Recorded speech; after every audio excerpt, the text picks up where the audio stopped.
эту землю получили у государства. То есть вашей здесь земельной доли нету. После этого мне халық жазды.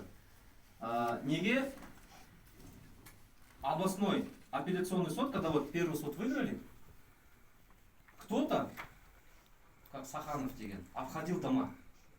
Обходил дома, оказывается, к людям приходил, пустой лист бумаги. Вы получали дивиденды?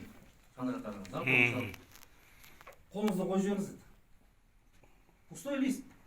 Қолды қойған жарайды. И так весь совхоз пошел. 100 адам.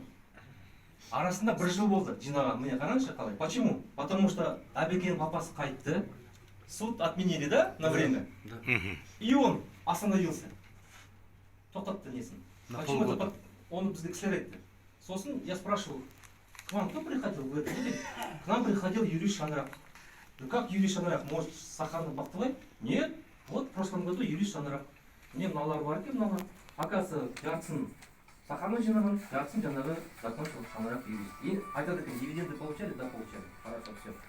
В суде апелляции их заявление всплывает, что как будто они написали: мы, шанраковцы, бывшие участники ТО «Разак», согласны с тем, что біздің жер был изъят. Сейчас мы находимся в ТО «Шанрак», нам нормально, нам дивиденды платят, нам хорошо, пожалуйста, там, да, Абельдинов, там, враг народа, подает в суд, пожалуйста.